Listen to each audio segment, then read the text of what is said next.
Hello students, this video is for the student of 11th class who are just entering the new session. Welcome to the commerce students. As we all are aware that these subjects are very much new to you guys, but we will start with the basics of accounting, and we are starting from the meaning, objective, scope and nature of accounting, which is first chapter of your accountancy book. So first of all, the main question that arises here कि accounting है क्या और हम पढ़ क्यों रहे हैं. Like ma'am 10th class तक तो हमें कभी ज़रूरत नहीं पड़ी अकाउंटिंग की, बट नाउ सडनली हम क्यों अकाउंटिंग को पढ़ रहे हैं. तो द मेन रीज़न बेटा जो हम लोग अकाउंटिंग यहाँ पढ़ रहे हैं वो पढ़ रहे हैं बिजनेस पॉइंट ऑफ व्यू से. अकाउंटिंग जो होती है वो बिजनेस की लैंग्वेज होती है. एज लैंग्वेज को हम कम्युनिकेट करने के लिए यूज़ करते हैं, जैसे हिंदी, इंग्लिश, मराठी, ये सब लैंग्वेजेस हैं जिसमें हम अंडरस्टैंड करते हैं दूसरों की लैंग्वेज, दूसरों की बात को, और हम अपनी बात दूसरों को समझा पाते हैं. In the same manner accounting जो है वो रिजल्ट्स को कम्युनिकेट करती है ऑफ द बिजनेस. किसको? यूज़र्स ऑफ अकाउंटिंग इन्फॉर्मेशन को. हमारी अकाउंटिंग इन्फॉर्मेशन जिस यूज़र को चाहिए या जो इंटरेस्टेड हैं उनको बताने में अकाउंटिंग हमारी हेल्प करती है. So basically accounting is the language of the business. So what can be the information that a business wants to know from his accounting point of view. हम बोलते हैं कि ठीक है अकाउंटिंग में हेल्प करता है, अकाउंटिंग हेल्प करता है बिजनेस की. सो एक बिजनेसमैन जो होता है वो किस टाइप की इन्फॉर्मेशन चाहता है. क्या वो आप सोचो, आप एक बिजनेसमैन हो, from the point of view of a businessman आपको क्या क्या इन्फॉर्मेशन चाहिए होगी. फर्स्ट ऑफ ऑल कि आपने कितना गेन किया है, कितना लॉस हुआ है आपका एक साल के दौरान, कितना मनी बिजनेस में इन्वेस्टेड है, कितना अमाउंट जो है उनको पे करना है, and whom they owe it, which product is giving more return, कौन से प्रोडक्ट से आपको सबसे ज़्यादा रिटर्न आ रहे हैं, कौन सा प्रोडक्ट आपको लॉस में लेके जा रहा है. So all this type of information जो है वो हमें अकाउंटिंग प्रोवाइड करती है. So now from these basic things आपको अकाउंटिंग का बेसिक पर्पस क्लियर हो गया होगा.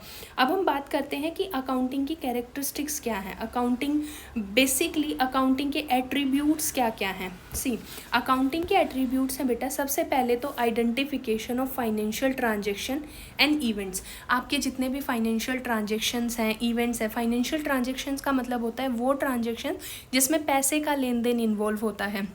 जैसे आपकी मम्मी खाना बनाती है, that is not a financial transaction, that is not an economic activity. वहीं अगर आपने घर पे कोई मेड रखी है जो खाना बना के जाती है, that is an economic activity. वो एक फाइनेंशियल ट्रांजेक्शन है क्योंकि उसमें पैसे का इन्वॉल्वमेंट है. In the same way measuring the identified transaction, आपने ये तो देख लिया ये फाइनेंशियल ट्रांजेक्शन है. उसके बाद उसकी एग्जैक्ट वैल्यू पता लगाना. जैसे आपको ये पता चल गया कि आप जो ट्रेड हो रहा है वो डायमंड्स में हो रहा है, लेकिन डायमंड की एक्चुअल वैल्यू पता लगाना is the measuring of identified transaction. Then जो आपने ट्रांजेक्शन आप अपने जो भी ट्रांजेक्शन आपने फाइंड आउट किए उसको कहीं ना कहीं तो लिखोगे ना, उसको क्या बोलेंगे? रिकॉर्डिंग. रिकॉर्डिंग के बाद आप किसी भी चीज़ को अलग अलग, जैसे हम इसको एक एग्जाम्पल से लेके चलते हैं. हम एक बिजनेसमैन के यहाँ लेट अस सपोज हम इंटर्नशिप कर रहे हैं और हमें एक हमें एक बिज़नेस में बिठाया गया है कि आप यहाँ की जो ट्रांजेक्शन्स हैं, जो इवेंट्स हैं उनको देखो. तो सबसे पहला काम क्या होगा आपका कि आपको फाइनेंशियल ट्रांजेक्शन्स देखनी है. जैसे बिजनेस में 10 लोग मिलने के लिए आए, this is not the financial transaction, but हाँ वो 10 लोग 10 तरीके के गिफ्ट लेके आए, दैट इज़ फाइनेंशियल ट्रांजेक्शन. अब उन गिफ्ट्स की वैल्यू फाइंड आउट करना. मान लो एक जो गिफ्ट है वो 1 लाख का है, तो फाइनेंशियल ट्रांजेक्शन के अकॉर्डिंग ये कितने की हो जाएगा? 10 लाख का. अब आप उसको कहीं ना कहीं रिकॉर्ड करोगे, क्लासीफाई करोगे. कि रिकॉर्ड करने के लिए आप सबसे पहले उसको आप एक अकाउंट भी बना सकते हो, आप एक पेज भी ले सकते हो जहाँ पे आप लिखोगे. देन आप क्लासीफाई करोगे कि इस पर्सन से हमें ये गिफ्ट मिला, इससे ये गिफ्ट मिला, या ये पर्पस ये हमारे इस यूटिलिटी का है. देन उन सबको समराइज करोगे कि इन टोटल हमें क्या चीज़ मिली है. Then analysis and interpretation, and last में इंफॉर्मेशन को कम्युनिकेट करेंगे. इस एग्जाम्पल को और बहुत ही अच्छे तरीके से समझने के लिए हम एक और एग्जाम्पल ले सकते हैं कि जैसे हम किसी भी शॉप पे हैं. मान लीजिए हमारे पास एक शॉप है जिसमें हम milk, curd, cheese and paneer जो है वो सेल आउट करते हैं. ओके, सो सबसे पहला काम हमारा, लेट अस सपोज कि हमारे पास एक बच्चा आता है और वो पूछता है कि आपके पास A2 मिल्क है. हम बोलते हैं नहीं, हमारे पास नहीं है, तो क्या इसमें फाइनेंशियल ट्रांजेक्शन का इन्वॉल्वमेंट हुआ? नहीं, इसमें फाइनेंशियल ट्रांजेक्शन का इन्वॉल्वमेंट नहीं था। बट अगर एक बच्चा आया, वो बोलता है मेरे को अमूल का दूध चाहिए, और आप उसको दूध दे देते हो, then this is the financial transaction. उसके बाद आपने कितने रुपए का दूध बेचा, this is identified transaction. Then we have record. Recording का मतलब जैसे मैं पूरा दिन में कितना मैंने दही बेचा, कितना मिल्क, कर्ड, चीज़, पनीर, सब कितना कितना बेचा मैं सब लिखती हूँ। जैसे मैंने 9 बजे 3 लीटर दूध बेचा तो मैंने लिख दिया, फिर 10 बजे मैंने 4 लीटर दही बेची, वो भी मैंने लिख दी। This is called recording. और जो हम पहली रिकॉर्डिंग करते हैं वो किस में करते हैं? जर्नल में करते हैं। जैसे हम बोलते हैं ना कि ये तो जर्नल सी चीज़ है, तो ऐसे ही हमारी जर्नल होती है जिसको हम क्रोनोलॉजिकल बुक बोलते हैं, जिसमें हम क्रोनोलॉजिकल एंट्री करते हैं। जैसे मान लो विजिटर्स, आप किसी भी सोसाइटी में जाते हो तो विजिटर्स आते हैं ना, तो हम टाइम लिखते हैं कि हम इस टाइम से इस टाइम तक आए, इस टाइम पर गए, तो क्रोनोलॉजिकली हम एंट्री करते हैं। इसको हम बोलते हैं बुक ऑफ फर्स्ट एंट्री या book of original entry, journal को बोला जाता है। उसके बाद हम करते हैं क्लासीफाई। अब क्लासीफाई कैसे करते हैं? जैसे मान लो आपने सारा दिन में 50,000 रुपये की सेल की है, लेकिन ये 50,000 रुपये की सेल में आपने कितना दही बेचा, कितना दूध बेचा, कितना चीज़ था, कितना पनीर था, वो तो आपको नहीं पता है। तो आप उसको क्या करोगे? क्लासीफाई करोगे कि मिल्क मेरी इतना बिका, कर्ड मेरा मान लो 4 लीटर मिल्क बिका, 3 लीटर कर्ड बिकी, 2 kg चीज़ हो गया, 2 kg पनीर हो गया। So this is classifying. Last में होता है हमारा समराइजिंग, एक पूरी समरी बना देना कि देखो हमारा लास्ट में इन टोटल इतना इतना प्रोडक्ट जो है वो रिटर्न दे रहा है, या इतने इतने जो सेल है वो हमारी प्रोडक्ट की हुई है। समराइज करने के बाद हम करते हैं डेटा को analysis and interpret. For example, आपका जो पनीर है वो आप ज़्यादा खरीद रहे हो और उसकी सेल कम है, तो वो ख़राब हो जा रहा है, तो इस वजह से आप पनीर की जो परचेजिंग है उसको क्या कर दोगे? कम कर दोगे। ये आपको किससे पता चला? एनालिसिस करके पता चला कि आप दिन में 10 kg पनीर खरीदते हो सेल के लिए, लेकिन आपका पनीर सेल हो रहा है सिर्फ 2 kg। तो आपको एनालिसिस करने से पता चला कि जो 8 kg है ये मेरी क्या हो रही है? वेस्टेज हो रही है। तो यहाँ से आप एक डिसीजन ले सकते हो कि हम पनीर जो है वो कम खरीदेंगे। Then we can communicate the information. Let us suppose the owner of the business comes and he wants to know the actual position of the business. तो हम उसको कम्युनिकेट कर सकते हैं, देखो आपने इस बिजनेस में 50,000 का पैसा लगाया था और अभी आपको ये बिजनेस 10,000 रुपीज़ का रिटर्न दे रहा है। तो we can communicate this information to the owner, और बाकी जो भी हमारे इंटरेस्टेड पार्टीज होती हैं उनको हम बता सकते हैं। सो आई होप यहाँ तक आपको एट्रीब्यूट्स और कैरेक्टरिस्टिक्स ऑफ अकाउंटिंग समझ आई। अब देखो बेटा, अकाउंटिंग साइकिल कहाँ से शुरू होती है? अकाउंटिंग साइकिल शुरू होती है सबसे पहले फाइनेंशियल ट्रांजेक्शन को फाइंड आउट करना कि कौन सी ट्रांजेक्शन फाइनेंशियल ट्रांजेक्शन है। उसके बाद उसको रिकॉर्ड करना। रिकॉर्ड कहाँ करेंगे? हम जर्नल में करेंगे। मैंने पहले भी बताया जर्नल हमारी कौन सी बुक होती है? ओरिजिनल एंट्री बुक होती है। देन हम उसको क्लासीफाई करेंगे। जहाँ क्लासिफिकेशन करते हैं उसको हम लेजर बोलते हैं, अलग अलग अकाउंट जो खोलेंगे। इसको हम नेक्स्ट चैप्टर में भी पढ़ेंगे। Then we trial balance. Trial balance जो होता है वो चेक करने के लिए होता है कि कहीं कोई एरर तो नहीं है, कहीं कोई एक्टिविटी एक्यूरेसी जो है अकाउंट्स की वो सही है या नहीं है। उसके बाद हमारे बनते हैं फाइनल अकाउंट्स। फाइनल अकाउंट्स में आपका आता है profit and loss account and balance sheet. These terms we are going to use very much in next chapters also. Then फिर से वही प्रोसेस शुरू हो जाती है। आप फिर फाइनेंशियल ट्रांजेक्शन्स फाइंड आउट करते हो, फिर रिकॉर्ड करते हो, then classify, then trial balance and then final account. This is your accounting cycle. अब मेन आता है ऑब्जेक्टिव। किसी भी काम को करने का ऑब्जेक्टिव क्या है? सेम इसी तरीके से अकाउंटिंग का ऑब्जेक्टिव क्या है? क्यों कर रहे हैं अकाउंटिंग? सबसे पहला क्या है बेटा? फाइनेंशियल ट्रांजेक्शन का पता लगाना। उसके बाद प्रॉपर रिकॉर्ड मेंटेन करना। Then we have to ascertain profit और लॉस। कंपनी में प्रॉफिट हो रहा है, लॉस हो रहा है, इन सब का पता लगाना।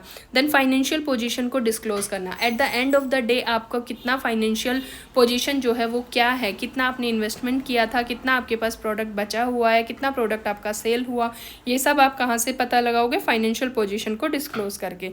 देन टैक्स लायबिलिटी को डिटरमाइन करना। डिसीजन लेने में हेल्प करना। डिसीजन लेने में हेल्प जैसे हमने पिछले एग्जाम्पल में देखा था कि अगर आप 10 kg पनीर रोज खरीद रहे हैं सेल के लिए और आपका 2 kg पनीर ही सेल हो रहा है, दैट मीन्स आप नुकसान खा रहे हो किससे? पनीर से। तो यहाँ पे क्या आ जाएगा? To help in decision making. हम हेल्प डिसीजन कर सकते हैं कि भाई we have to discontinue the paneer, या हमें कम खरीदना पड़ेगा ताकि जो वेस्टेज है वो कम हो। Then errors and fraud. हम देखो ट्रायल बैलेंस हमने अपनी साइकिल में देखा। ट्रायल बैलेंस का काम क्या होता है? एरर्स एंड फ्रॉड्स को रोकना। तो अगर हम अकाउंटिंग करेंगे तो हमें पता चल जाएगा कि कहाँ कहाँ गलतियाँ हैं। So these are basically the objectives of the accounting. Then we have we are studying this word from the first financial information के users, that I am saying again and again, the interested parties. तो who are the basically interested parties जो हैं वो हमारे users हैं बेटा, जिनको हमारी accounting information से फ़र्क पड़ता है. जो accounting information हम publish कर रहे हैं उससे हमारी उनको उस financial information को जानना है. So basically those are the users of financial information. अगर आप अपने से example लेके देखते हो, so you have your report card, okay, at the end of the year. So who are the basically interested in your report card? Your family, your parents, your neighbors and many other. Same इसी तरीके से जब आपकी accounting information publish होती है तो दो तरीके के यूज़र्स होते हैं. एक होते हैं इंटरनल जो बिजनेस के अंडर काम करते हैं, एक होते हैं एक्सटर्नल जो बिजनेस से बाहर है. अब इंटरनल कौन कौन होगा और क्यों वो इंटरेस्टेड है? सबसे पहले देखो बिजनेस ओनर्स बेटा वो होते हैं जिन्होंने उस बिजनेस को बनाया है. So basically those are the makers of the business. तो उन्होंने जब पैसा लगाया है तो ऑब्वियसली वो इंटरेस्टेड होंगे कि मेरा पैसा किस पोजीशन में जा रहा है. देन वी हैव इन्वेस्टर्स वो लोग होते हैं जो अपना शेयर्स वगैरह, जो कंपनी के शेयर्स वगैरह खरीदते हैं, कंपनी में पैसा लगाते हैं. तो उनको भी इंटरेस्ट होगा कि कंपनी प्रॉफिट में जा रही है, लॉस में जा रही है. अगर कंपनी लॉस में जा रही है दे विल क्विट, अगर कंपनी प्रॉफिट कमा रही है दे विल इन्वेस्ट मोर. इसी तरीके से मैनेजर्स बेटा, मैनेजर्स आर सब person who are the basically who are taking the responsibility of running a business. तो मैनेजर्स विल बी इंटरेस्टेड कि आप मतलब कितना कमा रहे हैं, मेरा कमीशन क्या है, अपने कमीशन को लेके भी वो रहेगा. और दूसरा उसको जो भी क्वालिटी है, जो भी रिजल्ट की क्वालिटी एंड क्वांटिटी, वो सब उसमें इंटरेस्टेड रहेगा. देन एम्प्लॉयज़ बेसिकली आपका जो बिजनेस है वो किसके बेसिस पे चल रहा है? एम्प्लॉयज़ के बेसिस पे चल रहा है. तो एम्प्लॉयज़ ध्यान रखेंगे कि आपकी कंपनी का प्रॉफिट क्या है, लॉस क्या है, कहीं कंपनी लॉस में तो नहीं जा रही है, कहीं हमें सैलरी भी ना मिले, ये हो सकता है. या ये भी केस हो सकता है कि कंपनी जो है वो हायर प्रॉफिट्स अर्न कर रही है बट इसके एम्प्लॉयज़ को वो पैसा कम दे रही है. सो इस केस में भी एम्प्लॉयज़ इंटरेस्टेड हो सकते हैं. तो सेम इसी तरीके से एक्सटर्नल यूज़र्स में आता है बेटा आपका लेंडर कौन होता है? जो पैसा आपको उधार देता है. अगर मान लो आपकी जो बुक्स ऑफ अकाउंट शो कर रहे हैं कि आप लॉस में जा रहे हो तो लेंडर आपको इतनी जल्दी पैसा जो है वो नहीं देगा. अब लेंडर्स में कौन है? जैसे आपके बैंक्स हैं. अगर बैंक देखेगा कि आपकी फाइनेंशियल स्टेटमेंट तो कंटिन्यूसली लॉस में जा रही है, then why he will give loan to you, वो नहीं देगा. इसी तरीके से आपके सप्लायर्स हैं. सप्लायर्स देख रहे हैं कि आपकी जो सेल है वो दिन पे दिन कम होती जा रही है, तो उन्हें पता है कि धीरे धीरे हो सकता है ये जो पर्टिकुलर कंपनी है वो हमारा पैसा जो है वो पे ना कर पाए. इसलिए एक्सटर्नल यूजर्स, इसलिए सप्लायर्स ध्यान रखते हैं, ध्यान देते हैं अकाउंटिंग इन्फॉर्मेशन पे. Then customers basically the customer are using your products. तो उनको भी हर अकाउंटिंग इन्फॉर्मेशन आपकी जाननी है कि कौन सी कंपनी, जैसे रिलायंस है या आपकी और भी जो कंपनीज़ हैं, टाटा है, ये सब हैं, कस्टमर ध्यान रखते हैं. Then we have tax authorities इसलिए ध्यान रखते हैं बेटा कि कहीं आपके पास प्रॉफिट ज़्यादा है लेकिन आप अपना टैक्स जो है उससे बच रहे हो, टैक्स को इवेड कर रहे हो या टैक्स कम पे कर रहे हो. So they will be interested in knowing your accounting information. ध्यान आपके कंपटीटर्स क्यों? जैसे आपका रिपोर्ट कार्ड है, आपके रिपोर्ट कार्ड के लिए आपके जो फ्रेंड्स वगैरह होंगे वो भी थोड़े ईगर होंगे देखने के लिए कि भाई इसके कितने मार्क्स आए हैं, क्या पोजीशन है. सेम इसी तरीके से आपकी मार्केट में क्या पोजीशन है, आप कितना अर्न कर रहे हो, उसके लिए कंपटीटर्स भी हमेशा एक तरीके से ईगर रहेंगे कि हमें आपकी अकाउंटिंग इन्फॉर्मेशन देखनी है. गवर्नमेंट भी रहेगी कि कहीं आप बहुत ज़्यादा किसी चीज़ का मिसयूज़ तो नहीं कर रहे हो या आपके पास पैसा ज़्यादा है और आप उससे प्रॉपर टैक्स वगैरह पे ना कर रहे हो. एंड देन पब्लिक, क्योंकि आप पब्लिक इसलिए इंटरेस्टेड है क्योंकि आप एक सोसाइटी में अपना जो बिजनेस है उसको रन कर रहे हो, तो उससे अल्टीमेटली पब्लिक को फ़र्क पड़ता है. So these are the basically users of accounting information.